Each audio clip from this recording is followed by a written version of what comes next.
मैं तो एकदम एक्साइटेड हूँ। मुझे लग रहा है कि आपकी खूबसूरत आंखें हमें भी दिखाई दे रही हैं। ओके, तुम्हें ग्लेस हटा देती जी बिल्कुल। तो पहले हम नाराजगी सबसे पहले तो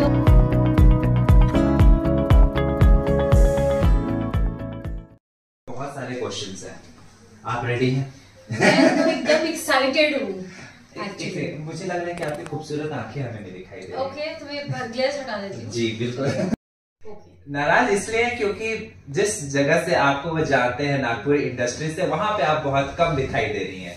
तो पहले हम नाराजगी उनकी खत्म सबसे पहले तो शुक्रिया कि आप लोग आज जिस जगह हूँ, आप लोग के प्यार और आप लोग के मोटिवेशन के बदौलत कि जब आपको अपने फैंस इतना प्यार मिलता है तो आपको लगता है ना कि उनके लिए हम और कुछ करें।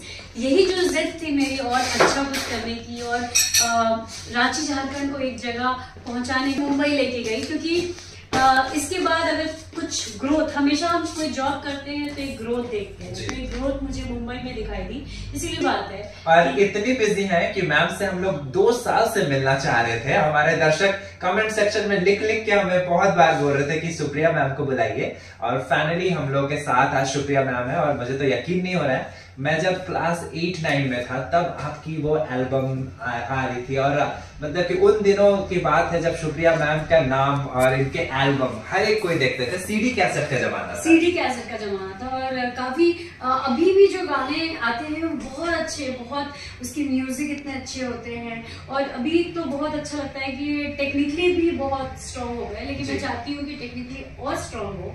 और ऐसा नहीं है, मैं बिल्कुल नागपुरी खोटा के लिए अभी भी रेडी हूँ। एक आर्टिस्ट हर जगह काम करना चाहता है, हर लैंग्वेज में काम करना चाहता है। एक आर्टिस्ट पानी की तरह होता है, अगर उसको आप ग्लास में डालो तो वो ग्लास का शेप ले ले। तो वही बात है, सुप्रिया मैम आप जानते हो कितनी फ्लेक्सिबल है और हर तरह के रोल कर रही हैं। तो मैम हम लोग शुरुआत से करते हैं। हाँ। कि आप नागपुरी इंडस्ट्री में आई कैसे वो पहला एल्बम आपका आया, फर्स्ट टाइम कैसे आपने सोचा कि हाँ चलो एल्बम करना है? एक्चुअली मैं चाइल्ड आर्टिस्ट थी दूरदर्शन में, तो इस तरह से वो थोड़ा सा होस्टिंग वगैरह मेरे से कराते थे।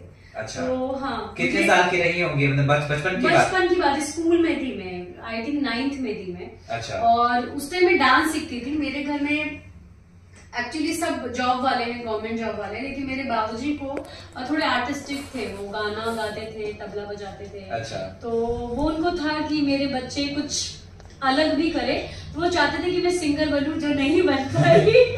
पर आपको शुरू से मुझे लगता है डांसिंग में बहुत हाँ, डांसिंग में था।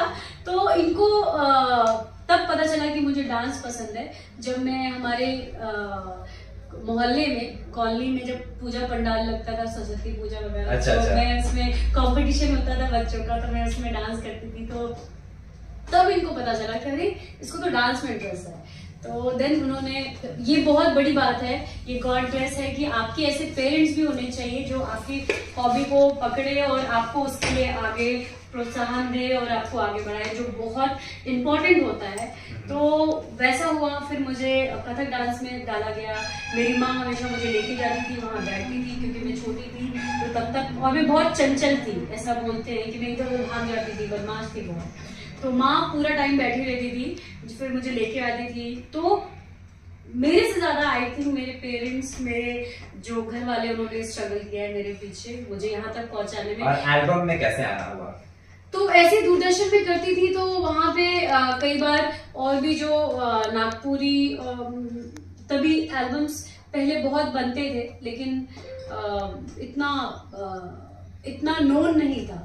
तो कुछ लोग जो अच्छे लोग हैं उन्होंने जैसे बनाना स्टार्ट किया। तो डांसिंग स्किल मेरी अच्छी थी, पिकअप मेरा बहुत अच्छा था, तो उन्होंने ऐसे ही बोला कि एक एल्बम आप करोगे क्या? फर्स्ट एल्बम कौन सा था? फर्स्ट एल्बम था मेरा राजीव सिन्हा सर के साथ, दिनेश के साथ था। छोटा सा दिल, प्यारा सा दिल, ऐसे ही गाने थे। वो एल्बम का नाम भूल गई हूँ मैं।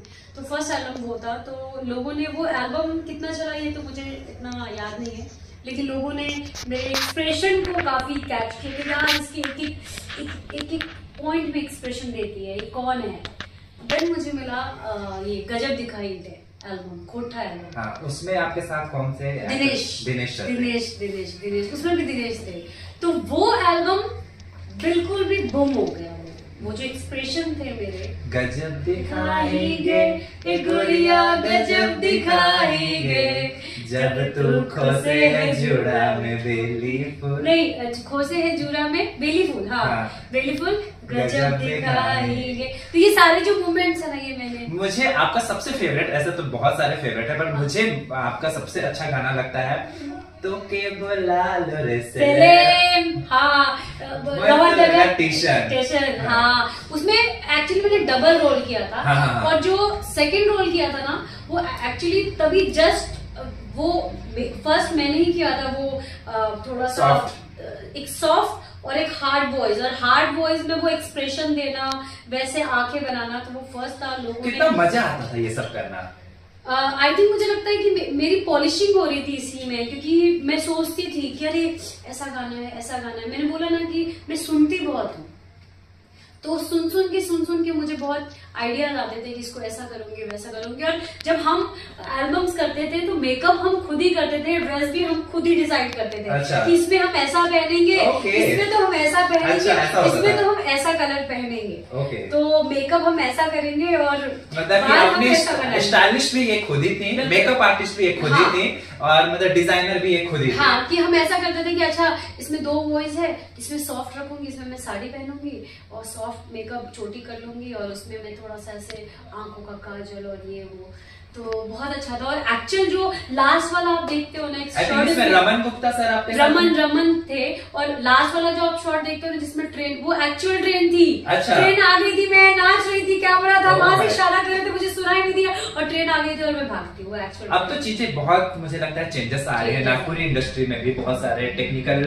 इम्प्रूवमेंट भी हुई है, पर जब मैम स्टार्टिंग में थी तब बहुत स्ट्रगल था।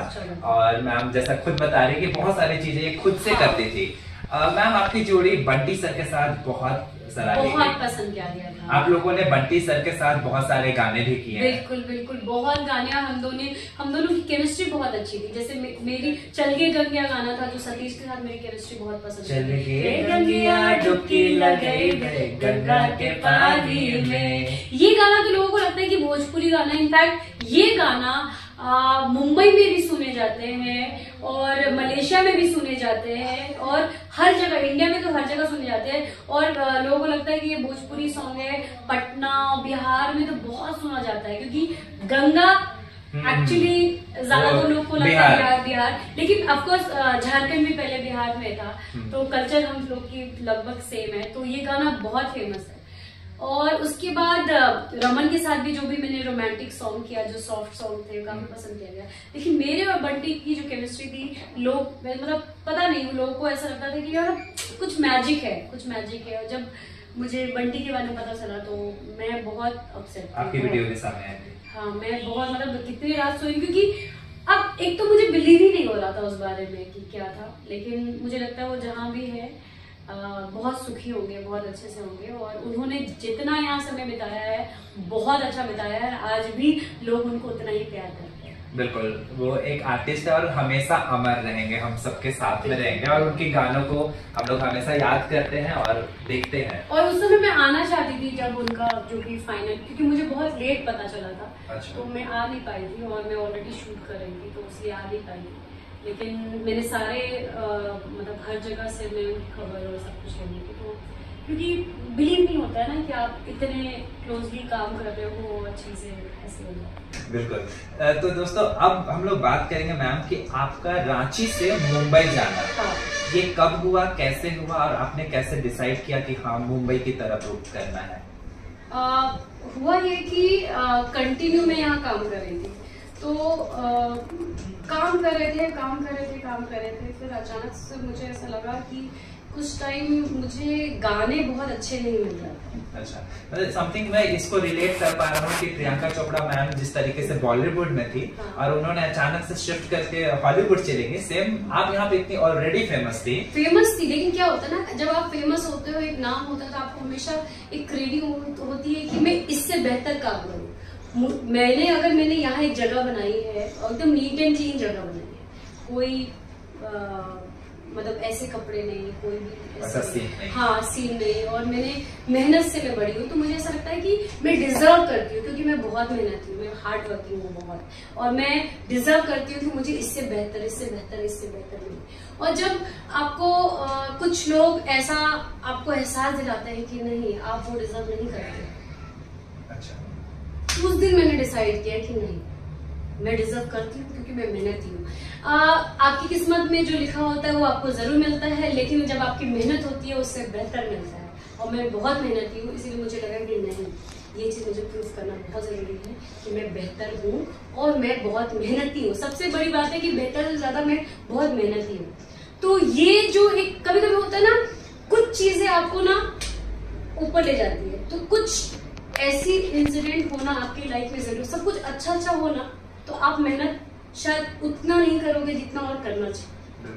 तो कुछ इंसिडेंट ऐसे हुए तो जो मेरे बेनिफिट के लिए हुए। तो सम बेटर अपॉर्चुनिटी आपने सोचा कि मुंबई की तरफ रुख करना? बिल्कुल, मैंने सोचा कि नहीं, मैं बहुत मेहनती हूँ, और मेरे में जो मेहनत एक ऐसी चीज होती है ना, जब आप मेहनती होते हो ना, तो आपका कॉन्फिडेंस लेवल बहुत हाई होता है कि मैं कभी थकूंगी नहीं, तो क्या मैं कुछ भी कर सकती हूँ। तो मैम क्या यहाँ रांची झारखंड में कुछ ऐसा इंसिडेंट हुआ था जिसके वजह से आपको लगा कि हाँ, मैंने बोला अगर आप शेयर करना चाहें तो? शेयर ऐसा कुछ नहीं, अभी सब कुछ अच्छा है, सब कुछ बेहतर है, शेयर नहीं है। मैंने बोला कि कुछ चीजें कि कुछ लोगों ने ऐसा बोला कि नहीं आप उतने बेहतर नहीं हो।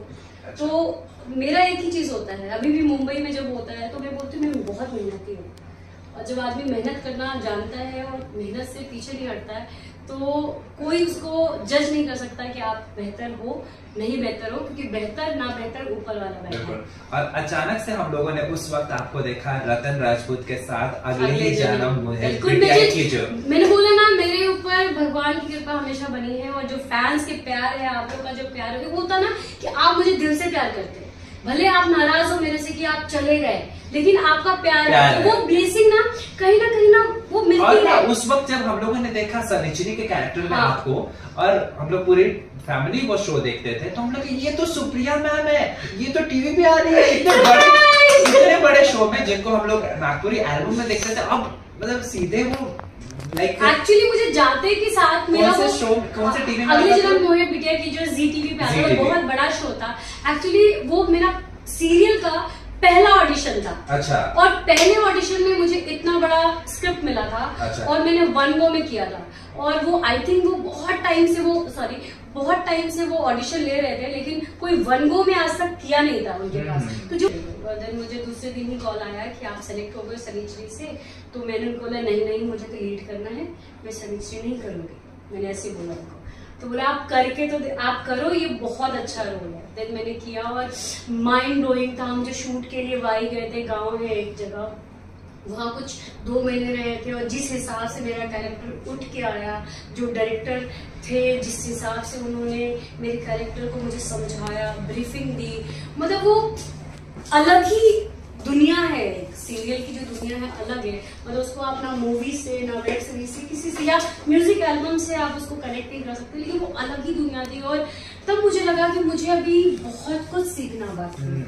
तो आपको क्या लगता है कि नागपुरी इंडस्ट्री में आपने इतना सारा काम किया, तो वो कहीं ना कहीं वो हेल्पफुल रहा आपके लिए वहाँ पे, या फिर या पहचान बनाने में कि हाँ ये तो वहाँ की सुपरस्टार है? बिल्कुल नहीं, वो दुनिया ही अलग है, वो इंडस्ट्री ही अलग है, और आप ये सोच मतलब वहाँ से आप वहाँ पे जाके आपने जीरो से शुरू, बिल्कुल जीरो से स्टार्ट किया। मैंने बोला ना वो कि आप सबकी ब्लेसिंग और भगवान का जो कृपा है मेरे ऊपर कि मैं पहले ऑडिशन में ही सेलेक्ट हो गई, तो वो एक ब्लेसिंग होती है। लेकिन ये दुनिया वो दुनिया बहुत अलग। और उसके बाद फिर आपको तुरंत ही एक मेन कैरेक्टर बैरी पिया मिल गया, और बैरी पिया मुझे वो अगले जन्म में सनिचरी का कैरेक्टर था, और वो इतना शो हिट हुआ था कि एक उन्होंने कहा, और देन मुझे बैरी पिया मिल गया। तो बैरी पिया के लिए मुझे भगवान के प्यार से मुझे ऐसे, और आप लोग के प्यार से ऐसे ही मिल जाता है। तो दोस्तों अभी मैम के साथ हम लोग खूब सारी बातचीत करेंगे, कुछ